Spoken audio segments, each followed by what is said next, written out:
What do we got here? I have a very special Remington 6-shot revolver given to my stepfather's grandfather, who was a general in the Honduran army. How come we don't have any cool stuff like this in our family? Because apparently our family's not that cool. I came into the pawn shop today to see if I could sell my late 1800s Remington 6-shot revolver. It's got a lot of history. I really don't know the value of this, so I'm hoping to go in there and see what they can offer me for it and go from there. This revolver was given to my stepfather's grandfather, who was a general in the Honduran army. It's number 4 of the series. He received number 3 and 4. Okay, General E. Kraft. The story we're told is that Theodore Roosevelt received numbers 1 and 2. And I'm told that the general rode with Theodore Roosevelt and the Rough Riders. This gun on its own is an incredible piece. But if it's associated with Teddy Roosevelt, that brings it to a whole new level. All right, do you have any paperwork or anything on it like that? Not really any paperwork on it. But inside here on the arm, there's a 4. Okay. Was not able to locate a serial number other than the number 4.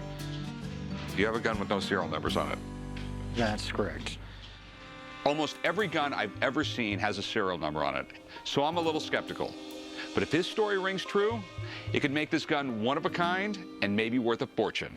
It's a beautiful gun, but you have no paperwork and there's no serial number on it. And it's also broken, okay? You have definite spring problems back here. The hammer doesn't go back when you pull the trigger. I really want someone to look at this thing. Okay.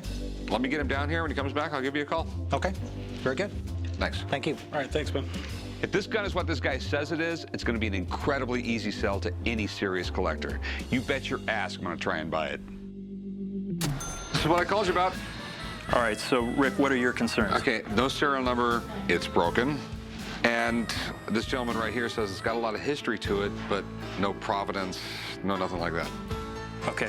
My name is Sean, and I own Tortuga Trading Incorporated, and I specialize in antique arms and armor. So let's just start about what the gun actually is. This is a model 1875 Remington, and this is most likely 44 caliber center fire. They stopped making these in 1889. And it's definitely real. It's not a fake, it's not a reproduction. I'm almost shaken because this is phenomenal. This is not the average gun that you would encounter at a gun show or even in some of the best collections. It's completely engraved. It's got mother of pearl grips, which is indicative of having something that is a presentation quality. To see something like this outside of a museum is really rare. Number 1 and 2, we're told, went to Theodore Roosevelt. But right now it's just hearsay, the story. That's correct, yeah. If you don't have anything ironclad to support your statement, you have to judge the item on what it is. The story sounds great, and it's actually very believable, but without documentation, it's virtually impossible to verify. I'm hearing some rattling in there. Okay, so the mainspring. It's broken, yeah. Okay, but everything else seems to be in good working order. Now the big question, value. Okay. Personally, I'm going to say that this is a minimum in a retail setting, at least $10,000, but more realistically, 15, maybe 30,000. Wow. Thanks for coming in, Sean. I'm really envious that Rick has this opportunity to buy this thing. This is one of these guns that just does not come around every day. All right. Wow. What are you looking to get out of it? Wow. I'd like to get 10,000 out of it. I can't do 10. I'll give you $8 grand cash. Wow. I mean, he was awful tickled about it. Upper end, he said, 30,000. I know, but Sean's just a little too damn enthusiastic sometimes.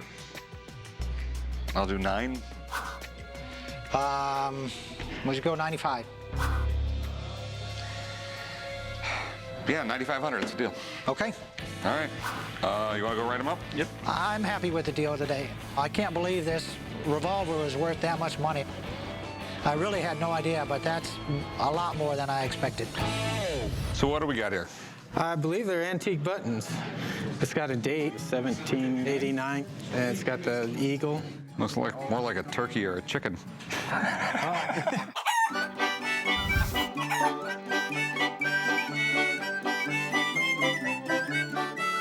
I'm coming into the pawn shop to try and sell my antique buttons. I have no idea on how much I'm going to sell them for. I just want to find out what they're worth. So where did you get these? About 8 years ago, my grandfather passed away, and he left me a big coin collection. And I was going through it, and I noticed these are obviously not coins. So you know anything about these, or? Well, just what I can see, they've got it says "Long live the President" on one. There's some GWs, so I'm assuming George Washington. It's definitely not the last GW. These buttons appear to be really old, but I have no idea why George Washington is on them. They're definitely cool. I mean, they appear to be old. You know, I'm assuming they're real. I'm not going to guarantee they're real. And they appear to be connected to George Washington. Anything connected to George Washington is worth money, so. He was our first president. He wasn't actually the first president. There was 14 presidents before him. I believe it was Really? 14. Yeah, the Continental Congress elected a president every year. And those were actually presidents of the United States. Really? George Washington was the first constitutional president. That means he was the first president elected after the Constitution was ratified. We actually had presidents before that. They were elected by the Continental Congress, and they served a term of 1 year. So what do you want to do? You want to pawn them or sell them? I'd like to sell them. Okay. My problem is I just don't know enough about these things. I mean, for all I know is you made this thing in your garage last night. Before I make an offer, I really want to bring in an expert and take a look at them. Okay. That'd be all right with Yeah, you? that'd be a great idea. Okay, well, cool. Thanks. The two questions I have regarding these buttons: how old are they, and what purpose were they made for? I mean, for all I know, they were made for George Washington himself. Hey, Dan, how's it going? Rick, good to see you. I'm an expert in early American history and historic artifacts. I also do other presidential and American artifacts that go beyond that period of time. Well, you have an interesting collection here. Thank you. These are coat buttons, large size. This button here has on the back a shank, which is what would be sewn onto the coat.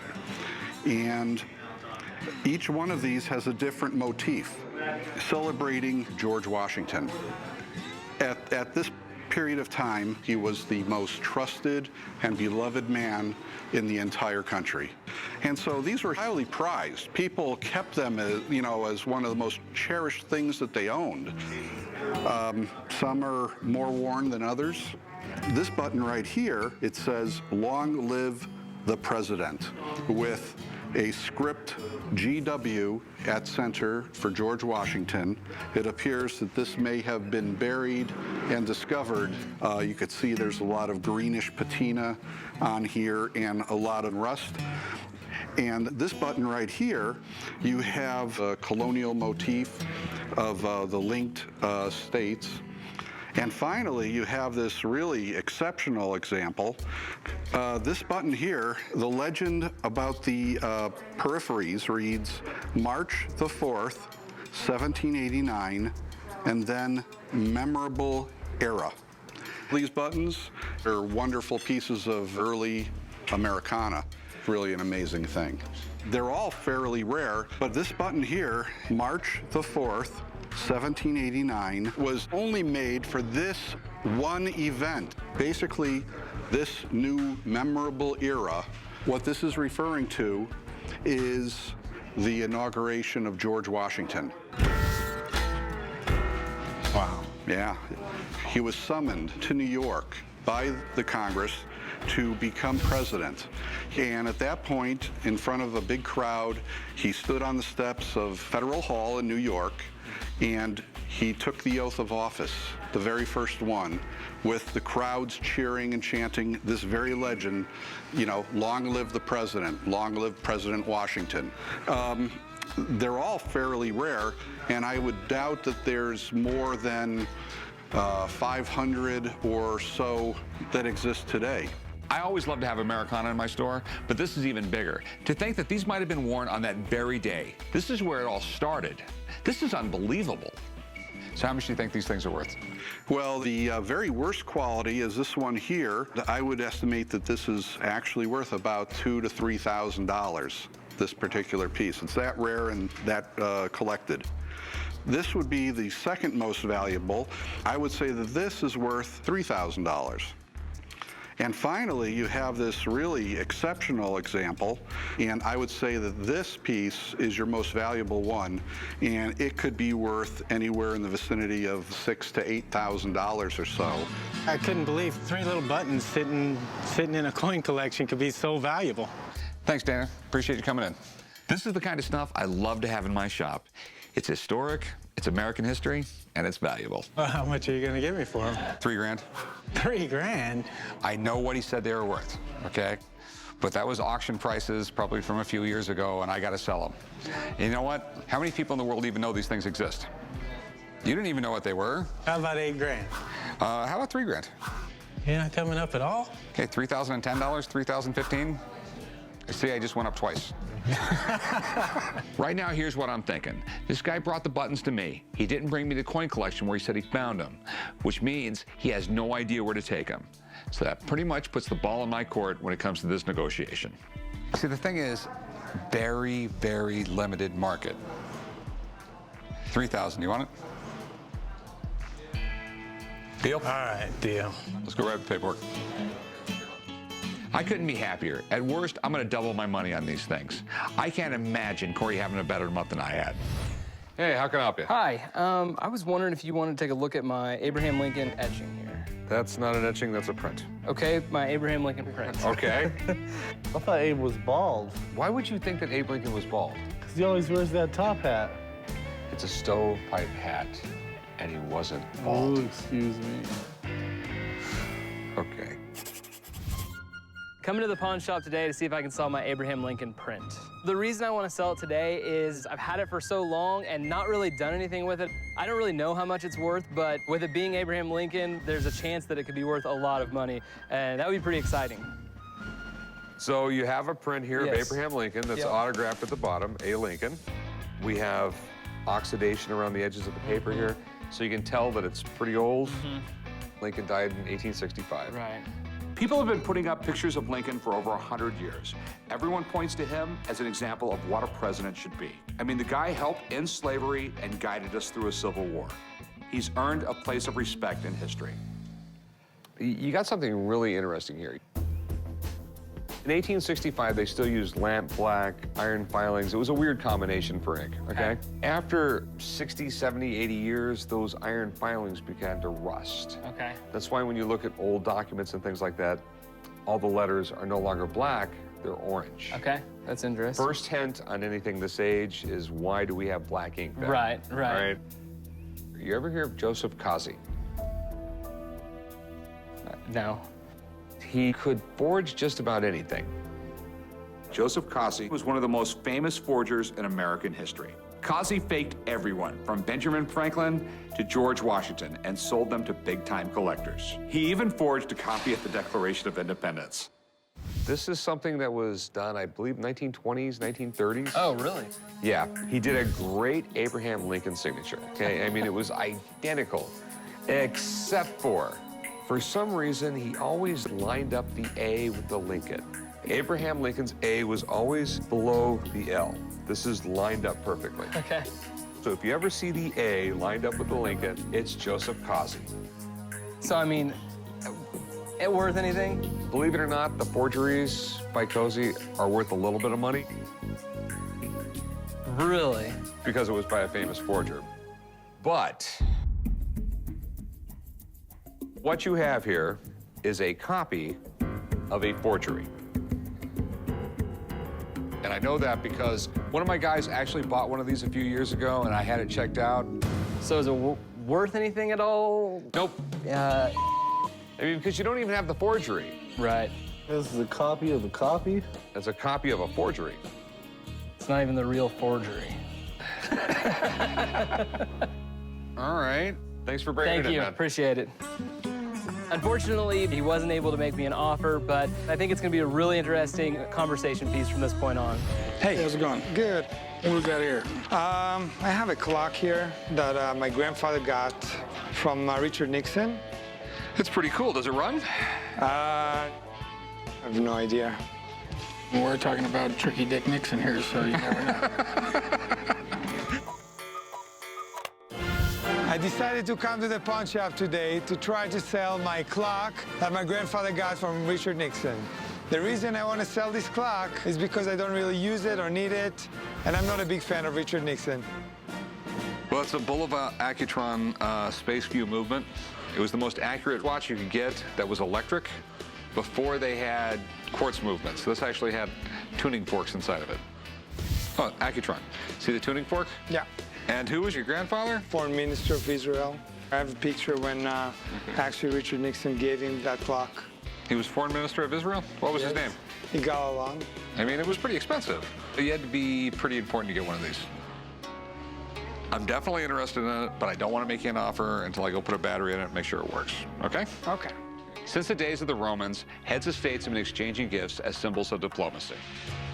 It used to be anything from goats and chickens to gold and diamonds. Nowadays, it's cufflinks, tie tacks, and clocks like this. Hate to be the bearer of bad news, but check that out. Ooh. You've ever heard of batteries corroding? No. All the contacts are eaten away and everything else. That is destroyed inside there. It will never run again. It's still worth money. Problem is, it's worth less money now. I would give you $500 for it.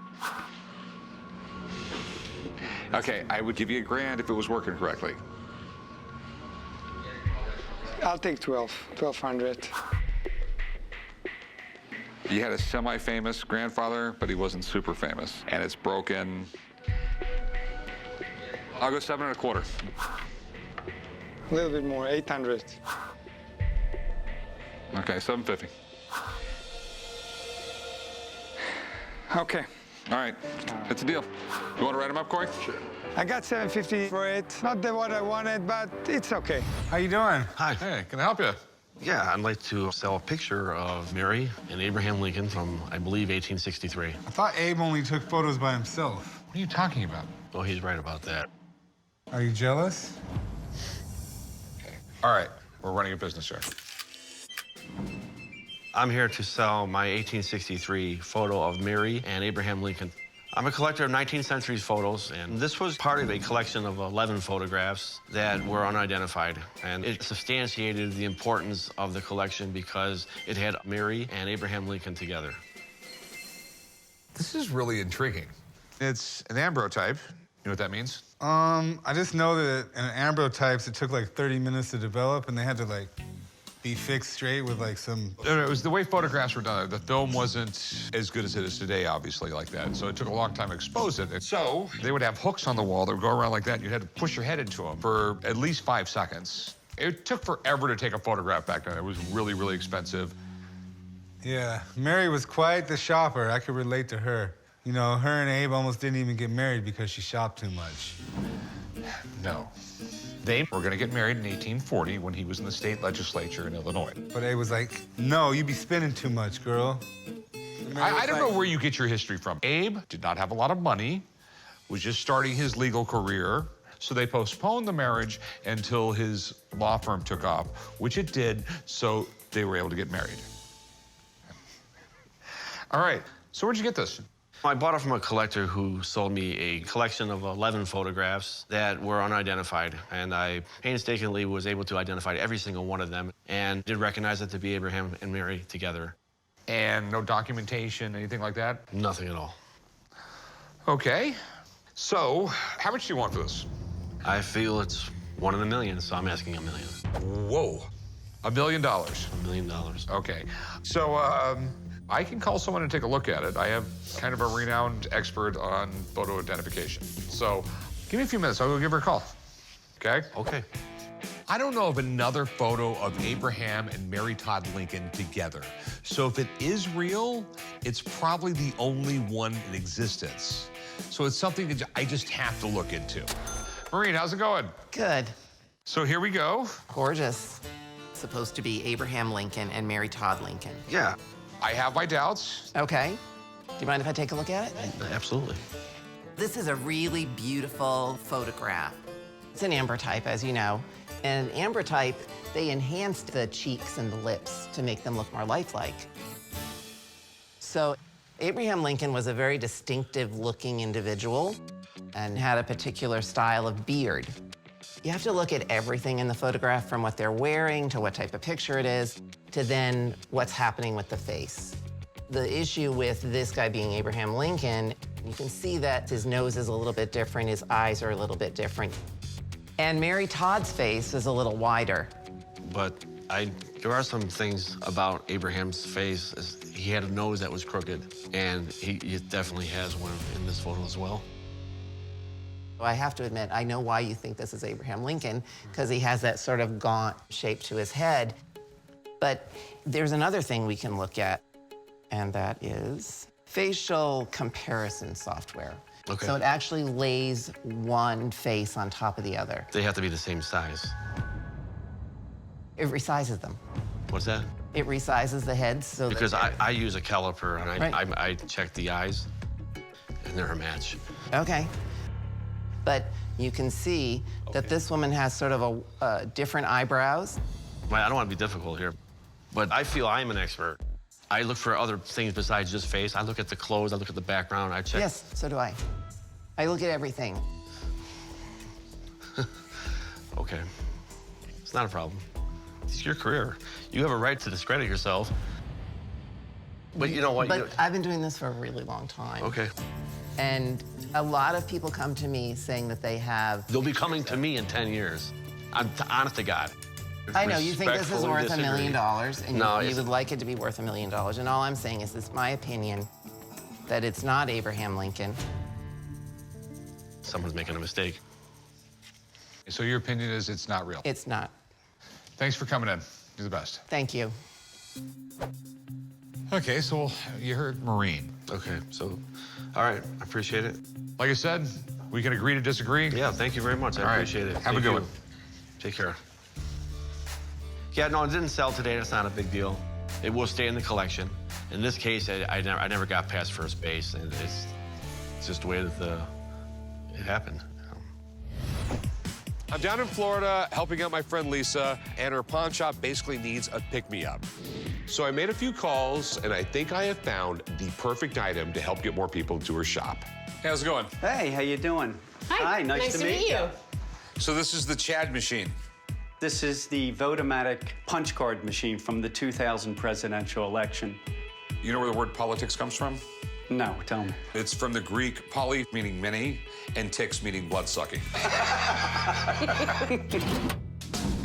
I bought this voting machine 14 years ago, and then with this year's presidential election, I decided to bring it out. And I wanted to put it in the hands of somebody that can really appreciate it. I'm looking to get $2,000 for this voting machine. This is cool. So where in the world did you get this? Palm Beach County sold these machines a couple years after the election was over. And we have the ballot here. Do we have Gore and Bush on there? Yeah, I have sample ballots, and I also have the infamous Chads are still in the machine. And the confusion was that people that meant to vote for Gore ended up voting for Patrick Buchanan. This is a butterfly ballot, so it was confusing for a lot of people. That's where all the trouble started. Can I try this out? Yeah, absolutely. I'm voting. You're not supposed to look. So right there, if you don't push all the way, and here we go. See, one hanging Chad. In 2000, when they had the election, people realized that occasionally when you punch out the Chad or the little piece of paper, it didn't actually pop out of the ballot. And then when it got voted, it could have got screwed up a little bit. And next thing you know, we got the Supreme Court involved in the end, and it was all because of the Chad. I think this is absolutely amazing. I don't know exactly what these things go for, but it will be a cool thing in their shop. I guarantee you, people come in that shop just to take pictures next to it. So I think you should make an offer on it. This is something you can pull out every election cycle, Right. and you throw it online for sale, and you always put like some crazy reserve so it doesn't sell, but you always end up getting a bunch of free press out of it. People will come in your shop just because it's there. Sort of like my Super Bowl rings and stuff like that. Okay. What are you asking for it? $2,000. And that's a bargain. I'll give you 8. No. What about like 1,200? It's a unique piece of world history, not just American presidential history. I understand that, But just like Rick was just explaining, this is something that I'm gonna have to find a buyer for, and even if I can't find a buyer for it, then it's money I've got invested. I'll give you $1,000. I can't go any more than that. Okay, I'll take it. All right, good deal. Well, you bought a great machine. All right. All right, you guys got that, and I got Chad, Hanging Chad. Hey, how's it going? What do we Good. got here? I think I got something here you might be interested in. The original laptop, yeah. That's right. 1880 Thomas Jefferson laptop desk. I'm coming into the pawn shop today to sell my duplicate Thomas Jefferson writing desk. I believe my great-great-grandmother acquired it sometime back in 1880. My asking price is $150,000 because President Rutherford B. Hayes commissioned approximately only 10 to 15 of them. Okay, I know what this is. I've actually had one before. It's a replica of Thomas Jefferson's laptop desk. Believe it or not, the whole idea of the laptop computer came from the laptop desk, because back in the day when you were traveling in a carriage or when you were traveling on a ship or something like that, you can't take a desk, and before people had computers, they actually wrote stuff. When it comes to Thomas Jefferson, just about anything associated with him goes for a ridiculous amount of money. He was our third president. He basically was the author of Declaration of Independence. So it's still a replica. Not Thomas Jefferson, but it's Thomas Jefferson-esque. Mm-hmm. How much were you looking to get out of it? I'm asking $150,000. Whoa. $150,000 is just out of the ballpark. People are not going to pay this because you can get something much more historically significant for that kind of money. You don't see the significance of it, the Oh, no, United no, States of America? No one's going to pay anything like that. I'd give you like $1,000 for it. So apparently we're not going to make a deal? I don't think so. I think I'd rather keep it in the family. Okay. All right. But thanks for coming in, Ben. All right. Thank you. Appreciate it. All right. We weren't able to make a deal today for $150,000 for my Thomas Jefferson writing desk. My asking price was way too high, so I'm gonna go ahead and just keep the writing desk and keep it in the family.